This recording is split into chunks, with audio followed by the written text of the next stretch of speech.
Good afternoon, parents, guardians, students of Cumberland County School District. I just want to share some tips and resources again that I hope will be useful during our time that we're having virtual classes and in person classes.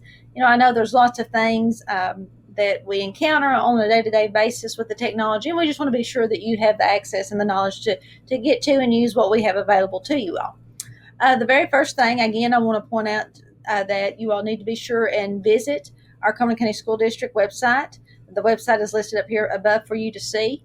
If you notice, you have a parent portal, you have a student portal, and of course, you do have a location for the lunch menus if you needed to see what is available for the in person students as they're coming to school, as well as a section or a link for the student's email if you needed to quickly access the student's email address. I just want you to be sure and always visit the website, look for recent stories or activities or articles. But what I do want to point out on this page is the student portal. And just always remember that the student portal is the 10-digit student ID. Normally, whenever you get the child's first report card, that student ID is listed on that. That is usually the username to access that website so you can see your grades and attendance information. If you do not have your parent portal account information, you can always reach out to the school and they can help you get that information set up for you. Again, like I said, the student username is their student ID. The password is generated and given to the student at the school. And then, of course, the parents is a different account that they use. Normally, whenever you sign in and do your registration each summer, you are actually going in and you're accepting the acceptable use policy to use the parent portal for the student, as well as you're also signing off on the student's acceptable use policy for them to have access to be able to use the school computers here or the Chromebooks that we send home.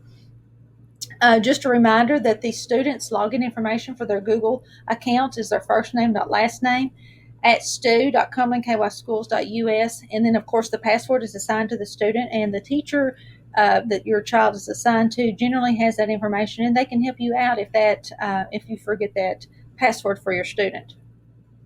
Just a real quick tip whenever you are signing in to the Chromebooks or whatever, of course, you're going to use the student's username, which is their email address. And whenever you open up that Chrome browser and you're ready to do some work or whatever, let's just say that up in the upper right hand corner, let's just say you don't see Gmail, you don't see images, and you don't see the waffle where you can get to the different apps that are available. If you're not seeing that, what I would suggest you do is just type in www Google. And when you do that, that should force that Gmail link, the waffle, and also the user's profile to appear so you can actually see that easier. And if you notice, I've heard a few comments out in the public or whatever that, kids are having issues with that. So just be sure and check that out and make sure that works. The waffle, that's what I'm referring to, and I click right there. That has all the apps that we generally are using. We may have a few more out there that may be showing up as an extension or whatever, but in this case, that's just a one-stop shopping for you to go to access your information. Now, if you are using your own personal device, one thing you might want to be aware of if you're having issues with some of the tools that we're using, always go over to your profile, and if you have multiple accounts signed into underneath this, sometimes you may need to make sure you sign out of all those options, and I'll move this out of the way. But you may have to click on sign out, and it will sign out all the people that may be signed in under that browser. Sometimes that just causes things to get a little wonky, and sometimes you just have to sign out and sign back in and restart all of your information. That is if you're on a personal device. On the Chromebooks, that's less likely to happen due to the way that those are set up. Another thing that I think that you ought to be aware of that maybe will be helpful with students as we can, continue to use the Chromebooks or whatever, is making sure that you have access or know where the apps and extensions are that we're using with your child. Basically, if you notice up here on the right-hand side of the screen, if you see the C, that is the Clever extension or app that we have pushed out. Of course, when you click on that, it will take you to the site. And what you need to be sure the very first time that you decide or that you're using Clever, you have to type in the school to actually select the correct school. So you'll have to be sure and type in Cumberland County Elementary School, and directly underneath it, it'll say Cumberland County School District. Once you make this or do this step one time, then each time you come back to Clever, the only thing you should have to do is click on log in with Google. And then once you get logged in, you should see the apps that have been assigned to your child through the school district. Now, if you don't necessarily see some of the apps that your teacher has been assigning, possibility could be that maybe you're signed into the wrong school, or there could be something wrong with Clever. But a lot of times we have seen that it's really easy to select the wrong school district. So if in the event that you do, you can just click not your district, sign back in, and then hopefully that will get you redirected to the correct school district you're linked to. But it does need to make sure it says Cumberland County School District.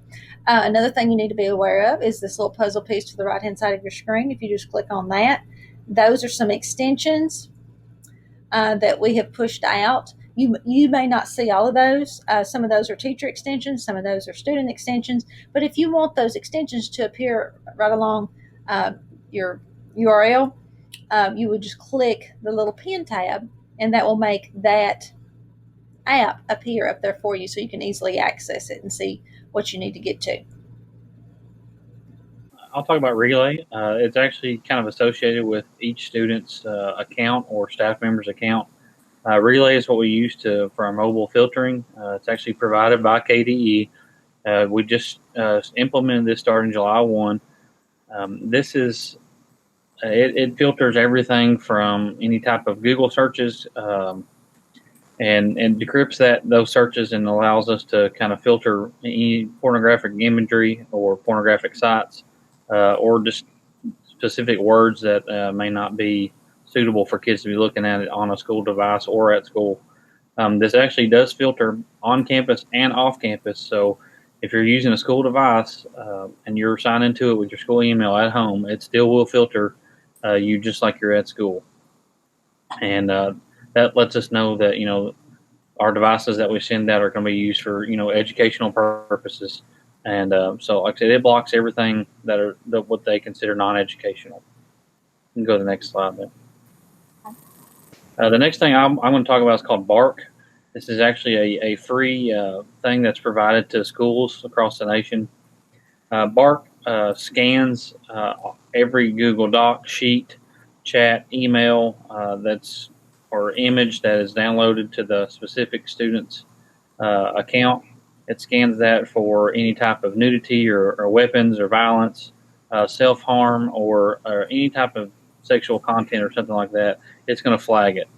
And you as the parent can actually download an app and associate that with the student, and it allows you to be able to get those same flag reports that we would see as the administrators.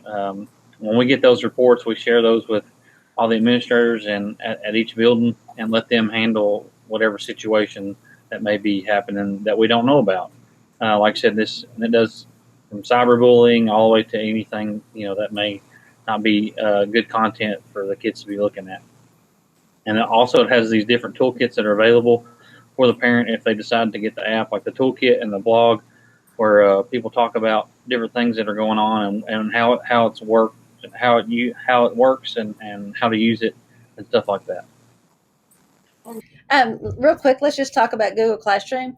It is the learning management system that we're using, and of course, that's the main focus that the child that needs to go to each day to see their assignments and activities that they need to turn in. What it's really good about this program, you can submit your work. If the child realizes or student realizes that they've left something out, they can go back and unsubmit. The parents and students both can actually communicate. Actually, it's more the student is communicating with the parent, but the parent can receive weekly announcements of activities that are taking place for that student.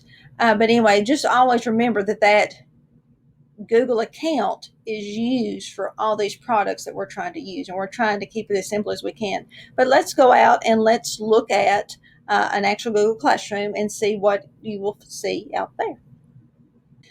So now I'm basically at Google Classroom. If you notice right here, it says classroom.google.com. I'm actually signed into a student account. And if you look right here, here is one of the little tabs that you see. And normally Your child may have 4 or 5 of those, depending on what class they're in and how they've got that set up per grade level.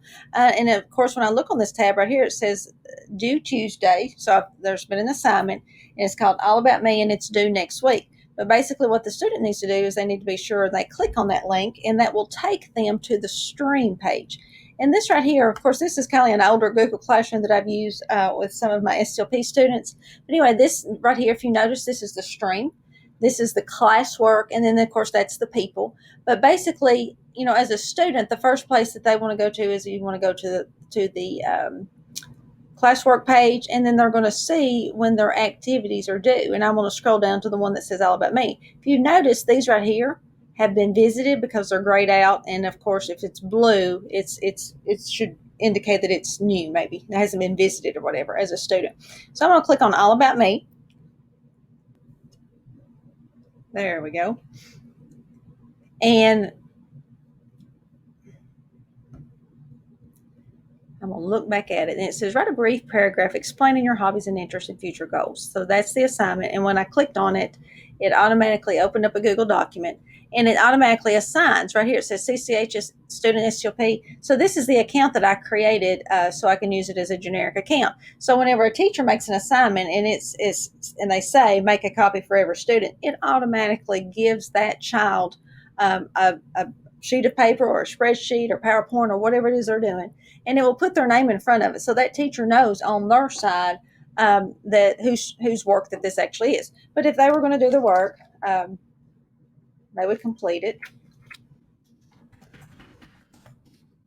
And then when I was completely finished with my homework assignment or whatever, what I would do is I would click on Turn In, and it's going to turn that assignment in to that teacher. One last thing that I think is very useful as a student or whatever, I'm back on the classroom where I was just a second ago showing you this one assignment All About Me. If you ever get, I guess, a crunch and you're not for sure what you have done, have not, if you click right up here where it says View Your Work, it will show you a list of the activities and things that have been assigned, and it should show like when it's due. Right there, it's showing September 22nd, which is next week, and the rest of these assignments didn't really have an assignment made to those, but that might give you an overview of some activities that may be due if you think you're behind or whatever with your lessons. Just a few minutes ago, we did discuss where the Chrome apps and extensions were located in the upper top right of your browser. Just remember that our apps and extensions are managed in our Google domain. And of course, if the devices are at home, sometimes those may appear for you all. So just always be on the lookout if a teacher says something about, oh, use this app. So you may have to look over there in that right corner and look at your apps and extensions and see if it is visible under that little puzzle piece that we talked about just a few minutes ago in the right-hand corner. But some of them that are available is DocHub.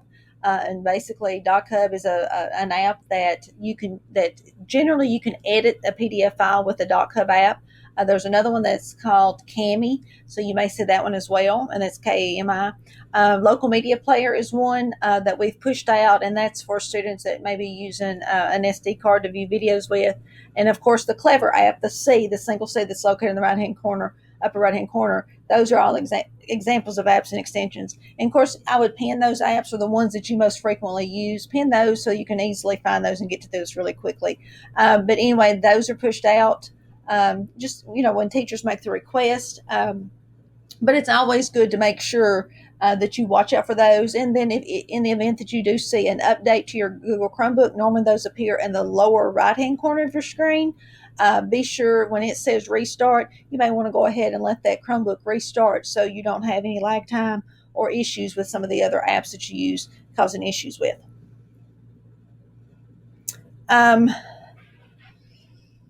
If you have any issues with some of your Chromebooks, be sure and reach out to the school and explain what the issue is, and then they will reach out to the IT department, and we can determine what's wrong, get those fixed, swap one out for you, or whatever it is. You can reach out to Miss Tabitha Cooksey or one of the teachers at the school, and they will take care of reaching out to those.